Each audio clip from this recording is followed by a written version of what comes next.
নমস্কার, সবাই আছেন কেমন? সোনালির ঘর কন্যায় স্বাগত জানিয়ে একটি পর্ব নিয়ে চলে এলাম। দেখেই তো বুঝতে পারছেন, বিরিয়ানি।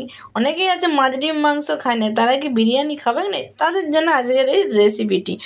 তো মাঝে মধ্যে তো মনে হয় যে অন্যরকম করে বানাই, তো সেই রকম আর কি।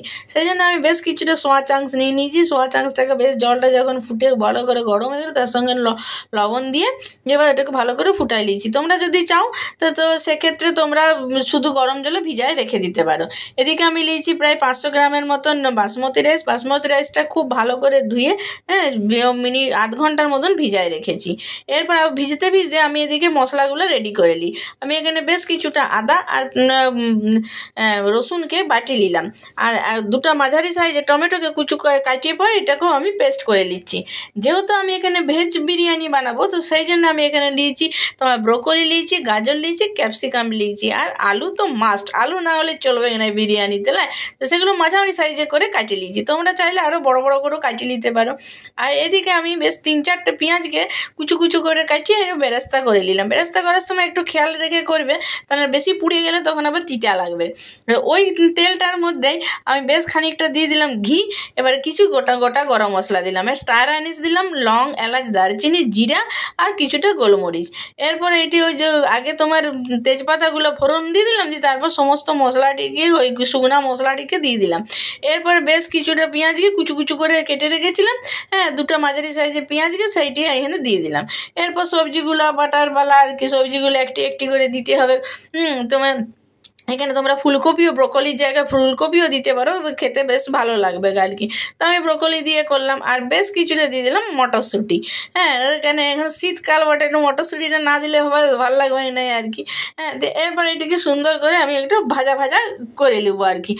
তো এবার যখন দেখলো বেশ ভাজা ভাজা হয়ে এসছে, ওই যে আমি আদাটি আর রসুনটিকে বাটিয়ে রেখেছিলাম সেইটি দিয়ে দিলাম, আর তার সঙ্গে টমেটোটাও দিয়ে দিলাম।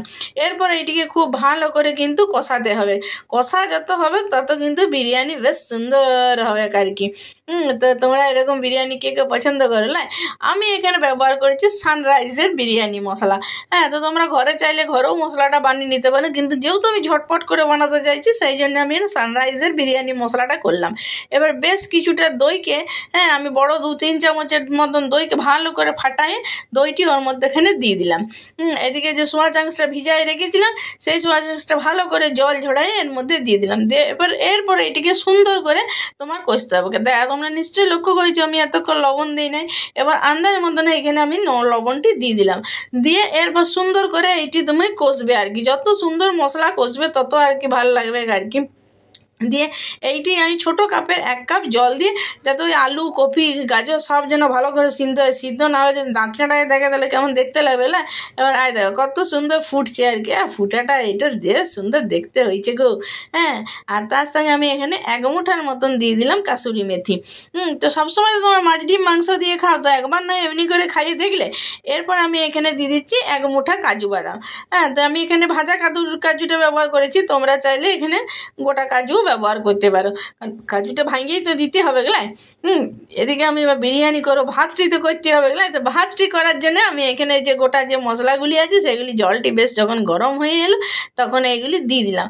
তার সঙ্গে আন্দাজ মতো নুন দিয়ে দিলাম, আর বেশ কিছুটা সাদা তেল দিয়ে দিলাম। সাদা তেলটা এই জন্যই দেওয়া যাতে চালটা কোনোভাবে ভেঙে না যায়, সেই জন্যে আর কি, যেন মানে ওভার কুক যেন চালটা না হয়ে যায়। এবার বিরিয়ানির চাল মোটামুটি সবাই যেন মোটামুটি ওই 80%-এর মতন হবে আর কি। তো ভাতটা যখন দেবে বেশ ডাগর ডাগর হয়ে গেছে, তখন এবার ভাতটিকে তুমি জল ঝরাই দিয়ে দিলে। ভাতটি ভালো করে জল ঝরাই ওই যে আমি মশলাটি আমি রেডি করেছিলাম, এবার তো যাকে বসাতে হবে সেই জন্য প্রথমে ওই বিরিয়ানি অতটি প্রথমে নিচে খানিকটা দিয়ে দিলাম। এরপর কিছুটা এই যে লেয়ারগুলি তোমাকে দিতে হবে। এবার ভাত দিলাম, বিরিয়ানি মশলা দিলাম, তার সঙ্গে ওই যে বেরেস্তা করেছিলাম বেশ কিছুটা ঘি দিলাম। এরপর আমি এখানে মোটামুটি আন্দাজ করে অল্প একটুখানি তোমার কেওড়া জল দিয়ে দিলাম। বেশি কেওড়া জল দিয়ে দিলে ভালো লাগে না আর কি।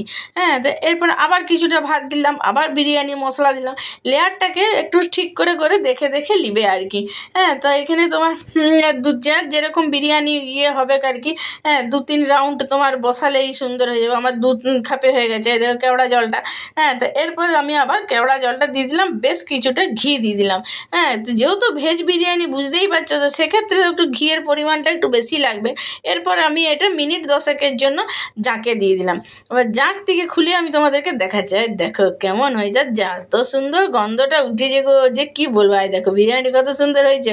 কেউ এটাকে বলবে যেটা তোমার এখানে না পড়েছে তোমার মাংস, না পড়েছে তোমার ডিম, হ্যাঁ কত সুন্দর হয়েছে একবার বলো। তো তোমরা কে কে বিরিয়ানি খেতে ভালোবাসো আমাকে কিন্তু অবশ্যই কমেন্ট করে জানাবে। তো এমনি করে বানাও, খাও, আমার পাশে সবসময়ের জন্য থেকে যাও।